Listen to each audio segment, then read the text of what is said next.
12वीं सदी ईस्वी में सुल्तान सलाहुद्दीन ने काहिरा में नासरी अस्पताल कायम किया, जो अपने जमाने का बेहतरीन अस्पताल था। अस्पताल की तकमील 1284 ईस्वी में हुई और ये 15वीं सदी ईस्वी तक काहिरा में एक बुनियादी तिब्बी मरकज रहा। आज उसका नाम कलाउन अस्पताल रखा गया है और ये अमराज चश्म के इलाज के लिए मखसूस है। अपने मयार और वसअत के लिहाज से इस दर्जे का दूसरा बड़ा अस्पताल मंसूरी अस्पताल के नाम से मशहूर है। दमिश्क में नूरी अस्पताल 12वीं सदी के वस्त में अपनी तामीर के वक्त से लेकर 15वीं सदी तक मयार और सहूलियात के हवाले से सबसे आगे था और इस दौरान दमिश्क में 5 दीगर अस्पताल भी मौजूद थे।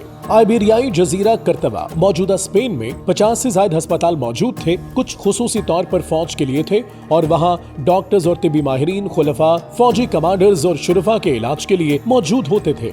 रिवायती इस्लामी अस्पताल में मुख्तलिफ शुबाजात मसलन पूरे जिस्म को मुतासर करने वाली अमराज, सिस्टमैटिक डिजीजेस, सर्जरी, अमराज चश्म, हड्डियों के अमराज और ज़हनी अमराज में तकसीम किया गया था। सिस्टमैटिक डिजीजेस का शोबा दौरे हाजिर के इंटरनल मेडिसिन के शोबे जैसा था, जिसे मजीद झेली हिस्सों में तकसीम किया गया था, जिनमें बुखार, हाजमा की तकलीफ, इन्फेक्शन और दूसरे कई अमराज शामिल थे। बड़े अस्पतालों में मुख्तलिफ डिपार्टमेंट और मतनू झेली शोबे मौजूद थे और हर शोबे में एक निगरान माहिर के अलावा एक इंचार्ज ऑफिसर और एक आला सरबरा भी होता था। अस्पतालों में एक सैनिटरी इंस्पेक्टर भी मौजूद होता था, जो सफाई सुथराई और हिफ्जान सेहत के तरीकों को यकीनी बनाने का जिम्मेदार होता। इसके अलावा महासिब या अकाउंटेंट और दीगर इंतजामी अमला मौजूद होता था, जो अस्पताल के माली और दीगर मामलात को तयशुदा मयार के मुताबिक यकीनी बनाता था। हर अस्पताल में एक सुपरिटेंडेंट भी मौजूद होता था, जो पूरे इदारे की इंतजामिया की निगरानी का जिम्मेदार था। मुआलिजीन के काम के औकात मुकर्रर होते, जो अपनी ड्यूटी के दौरान आने वाले मरीजों का इलाज करते थे।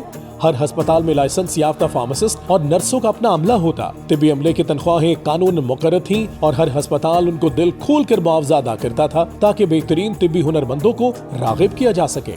इस्लामी अस्पतालों के लिए माली मदद वक्फ के महसूल से होती थी।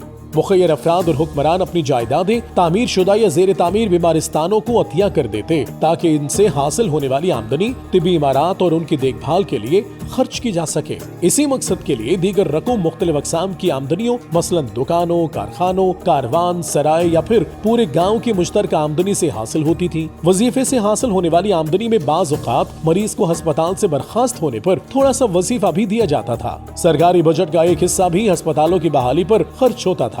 मरीजों के लिए अस्पताल की खिदमत मुफ्त थी, अलबत्ता इनफरादी मुआलिजीन कभी कभार फीस वसूल करते थे।